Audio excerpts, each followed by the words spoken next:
Welcome to the Ontological Argument, the argument that moves from the being of God to the reality of God. The Ontological Argument, in its original form, was created by Saint Anselm.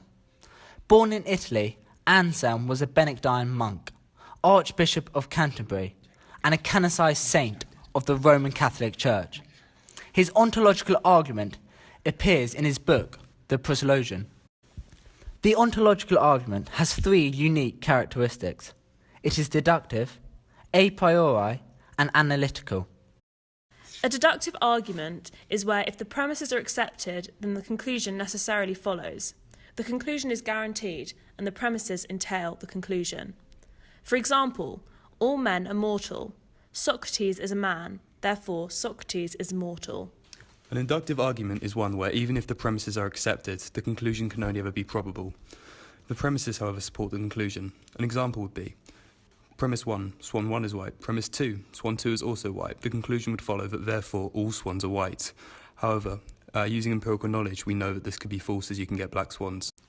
A priori is an argument that uses logic to prove a conclusion. It is prior to experience. For example, all bachelors are unmarried. We know this is true solely by logic, and we do not need to go and study and look for a bachelor. A posteriori. This requires experience to prove it. It is an argument from experience. For example, it is raining outside. To prove this, it is necessary that we must check. An analytic statement is true by definition. The predicate is contained within the subject.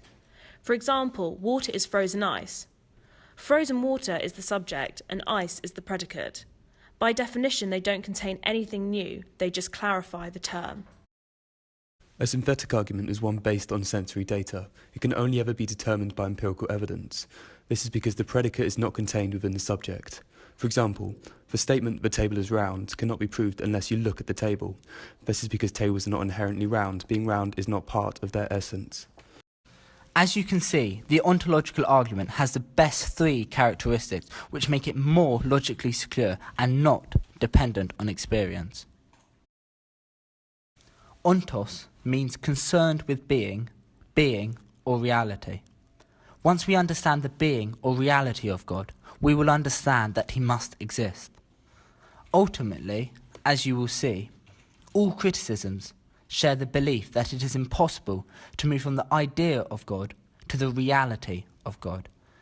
Immanuel Kant used the name ontological to demonstrate this illogical leap. This argument either totally fails or totally succeeds. It is up to you to decide. Anselm's first argument follows like this. Premise 1. God is something than which nothing greater can be thought of. Premise 2. Things either exist in mind only, in entellecti, or in mind and reality, in rea. Premise 3. It is better to exist in mind and reality than in mind only. Therefore, the conclusion necessarily follows, therefore, that God must exist. Anselm proves this argument through reductio ab absurdum, a logical argument that seeks to prove things by contradiction. However, Gaunilo of Marmontiers, a contemporary Benedictine monk, objects to Anselm's logic and claims that this logic is absurd and could be applied to anything. He uses the example of a lost island, which is perfect and no greater island can be conceived of. By Anselm's logic, that island must exist too. This logic is flawed. You can't infer the existence of something from the idea of it being perfect. You can't define things into existence. Hume agrees, as he says, we cannot define something into existence, even if it has all the perfections we can imagine. Anselm's second argument was a response to Gaunilo's criticism. Anselm rejected Gaunilo as he said the relation between God and perfection is unique. God is a different order of being and that is perfect by definition.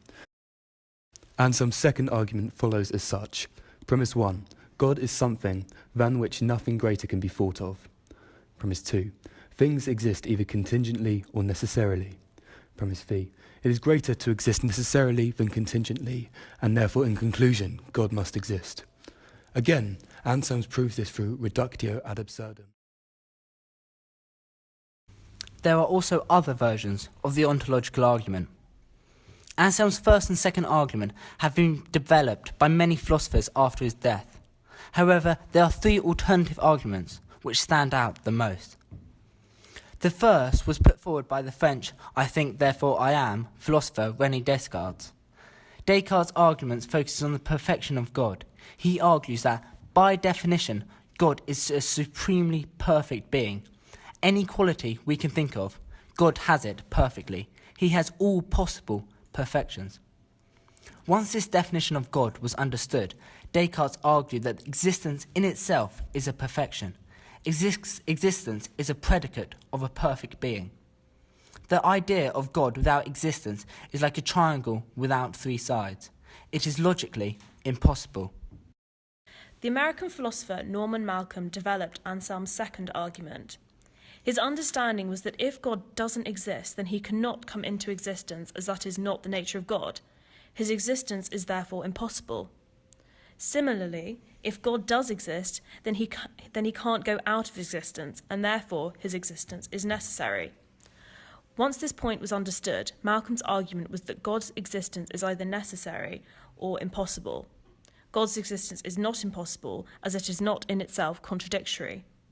Therefore, the only conclusion can be that God's existence is necessary and God exists. Another American philosopher, Alvin Plantinga, used modal logic to try and prove the existence of God, who he understood as being a being with maximum greatness. Alvin Plantinga argued that if there is an infinite number of worlds, then there is a possible world with a being of maximum greatness. To have maximum greatness, this being must exist in all possible worlds, otherwise there may be a being which is more great than it. Anselm argued that as our world is a possible world, therefore this being, who he argued to be God, must exist in our world, and therefore God exists. Now we're going to move on to the criticisms of the ontological argument. Thomas Aquinas argued there is no agreed definition of God, therefore an a priori argument can never prove that God exists. Furthermore, as God is beyond human understanding, we cannot prove any idea or concept of him. We must have an posteriori evidence. Lastly, he argues that the term greatest is not a meaningful concept, as it does not have a maximum. It can always be added to and made better. Immanuel Kant argues that existence is not a predicate. We cannot say that existence can be part of the essence of a thing. Saying something exists adds nothing to its essence.